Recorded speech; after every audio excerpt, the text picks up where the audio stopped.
Okie dokie. Most of you guys are not going to be on here with my actual live. So this is a recorded live. I am sitting outside on this Friday, August 11th, and I am 35 days away from our next Walt Disney World trip, and I am Disney dishing with you with my tater tots. If you can see that I cooked in the air fryer, and some chicken nuggets, and I've got barbecue sauce and ketchup, and then of course my ever-loving Diet Coke from Casey's. Hope you guys are doing well. And yeah, we're 35 days away from our next Walt Disney World vacation. I cannot wait. There's a lot of last minute stuff that we have been trying to get done. Somebody made a comment, but I can't read it. Let me put my glasses on.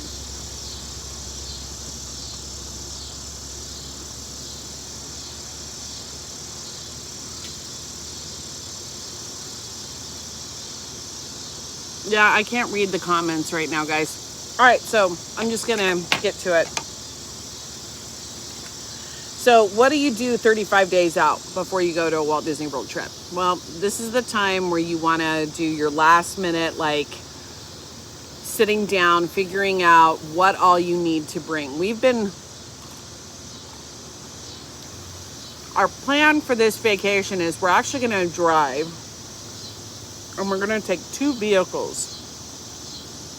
So we'll have a lot more space as far as, you know, fitting suitcases and things like that. My mom is not going, unfortunately. She got real sick with COVID once we got back from Walt Disney World in May, and she's terrified of getting it again. So she is not going to Walt Disney World. It is going to be me, my husband, little Aubrey, her mom, and Aunt Coco. So, Malin, Courtney, and Aubrey are going to take one car, and me and Tommy are taking the other. We didn't want to be crammed in our cars like I was last time when it was me and Aubrey and the girls. We went down there in January of last year, I think it was.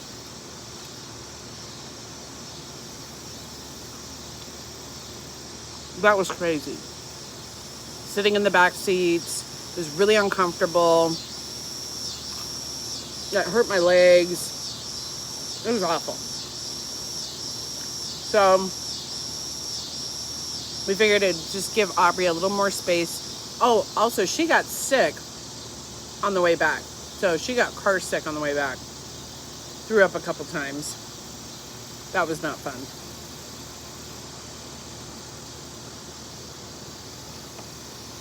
So 35 days out, what we need to do is we got to go through, clean out the cars, figure which ones need oil changes, start figuring out what kind of snacks and things like that we want to get to put into the vehicles. I mean, we're staying bougie, but we also like to budget. So we've got coolers. I have been stockpiling, like I said, of a bunch of stuff like drinks and breakfast snacks and things like that. And then once we get down to Florida, then that's when we will do like the real, like your fresh foods, like your fruits and your vegetables and the milk and eggs and things like that you can't take with you on a long drive. So we're just getting the basic staples. And then we're going to bring that with us. And then, yeah, we're super excited because I've got a scooter reserved. Probably going to get a second one. My husband doesn't want me to, but I know him. He's having a hard time just walking around here. That's why he retired. Because his hands and his hips, he's got terrible arthritis. The military just gave him 100% disability. and because of his conditions. And now hopefully he'll get to be a substitute teacher at a local school. But in the meantime, I just think it's going to be physically too painful for him to try and walk through all those parks. So on the 1st, I'm going to rent him another scooter. And then if he doesn't like it, then oh well, then we'll have it for Madeline, or because Aubrey's not going to have a stroller this time. So guaranteed we're not going to be moving and grooving like we used to last time in the parks.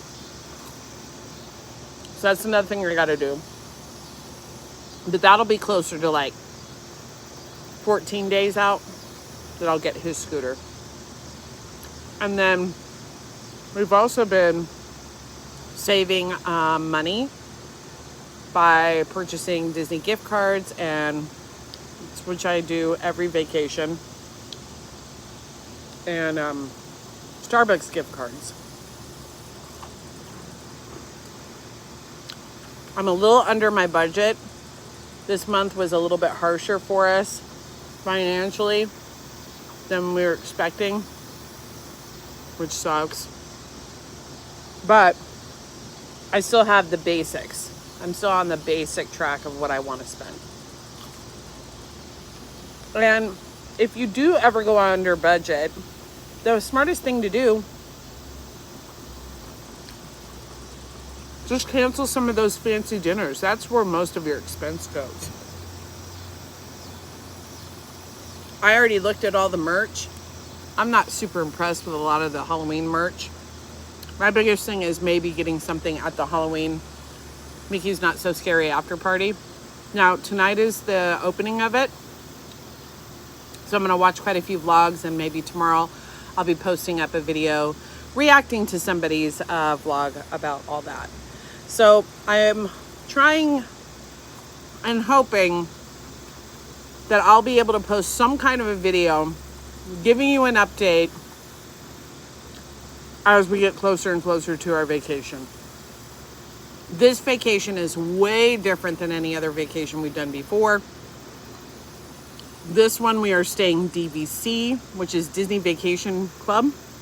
We rented points from a Disney Vacation Club member, and we did that through the DVC store.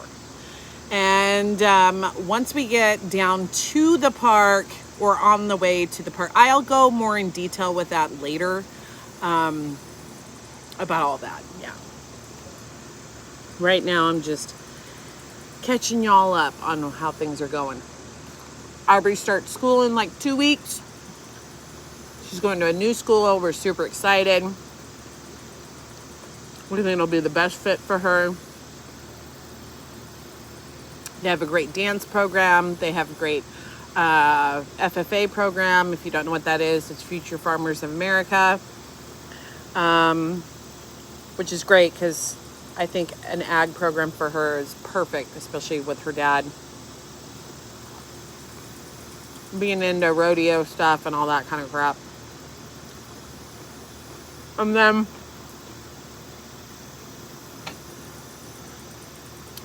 then her aunt and her uncle have a farm, like a legit farm. Anyway, they have a wonderful, phenomenal music program there. The number one thing as to why we switched was because they have the best special education program for kids who need IEPs. And we believe that Aubrey potentially has dyslexia. We have been told she is on the spectrum for noise and stuff like that. She has sensory issues. We don't know like how far on the spectrum she is, but she definitely is on that scale as well. So it's just smarter to put her in an environment where they can cater to all that, and that they can provide her the best educational environment possible. Towards the end of last year, she didn't want to go to school. She hated it. She had arguments with her classmates, and that was over sports. And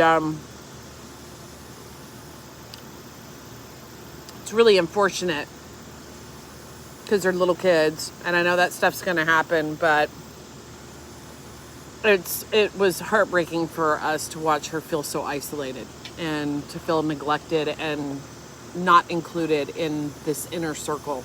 And especially when you're in a small town.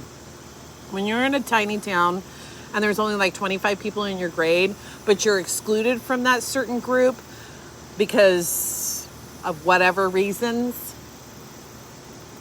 I know, but I'm not gonna spill the tea on that one. We're just gonna let that one go because we're going to a new school anyway. So have fun with your teams and have fun with yeah, that's all I'm gonna say. Anyways, when you make a kid feel isolated, they don't want to be a part of it. And that's what was happening. She would come home crying, telling us all kinds of things.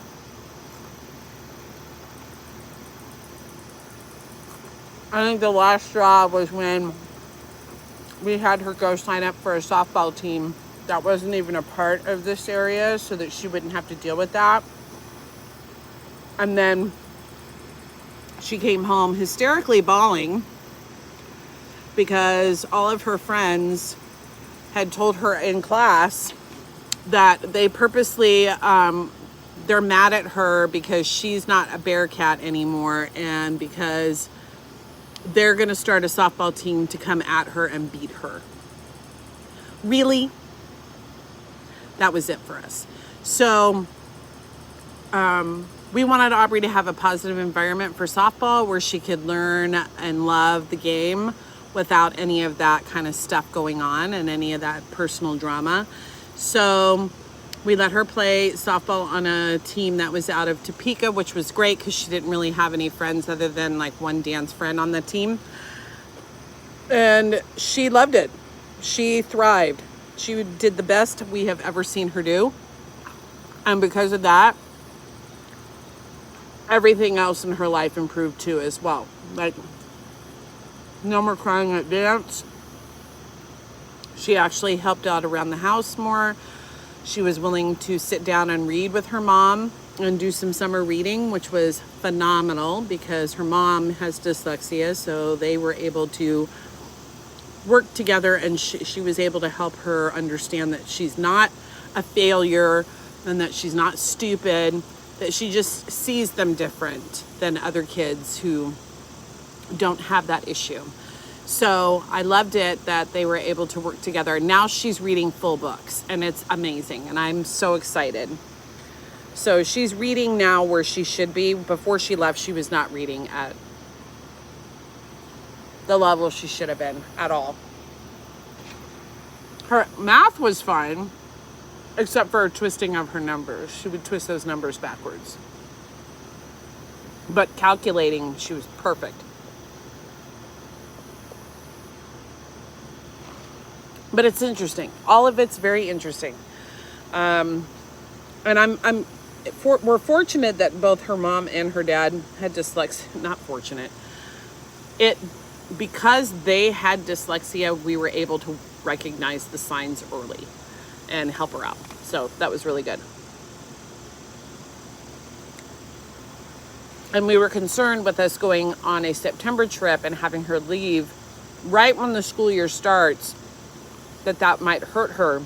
So her mom really wanted to focus on getting her emotional status back up from being so traumatized.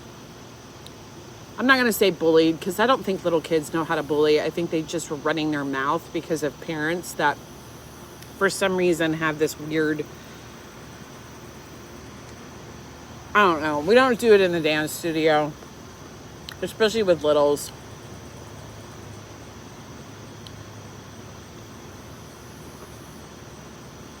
We let everybody have an opportunity to participate. And maybe they'll change that. Maybe they'll start having tryouts and then that way they can have people like actually be on the team. That earner spot, instead of it being like you're in the cool club, but when you're pulling kids from out of Burlingame, and you're going to schools that are other small schools, then you're not trying to build up your town's program. You're excluding people. And that's not right. So a good coach would get in there and figure out how to work with all the kids. Even the ones that aren't like the superstar athletes, but whatever. I digress. That's neither here nor there. And we don't ever have to deal with that anymore. So she's super excited.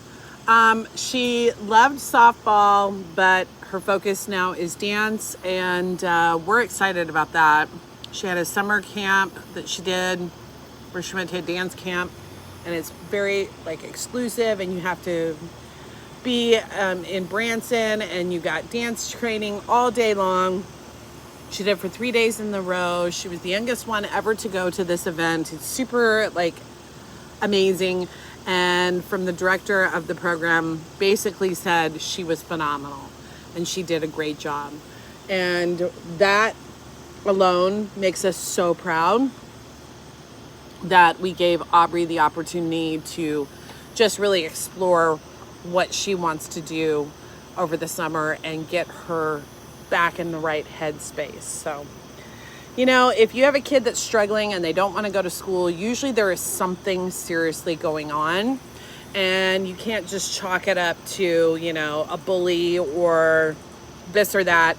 It usually can come down to a whole bunch of factors, and the best way to handle it is not to throw a ruckus and like, you know, big old scene in the school. It's just to wait it out and figure out your options, and that's what we did.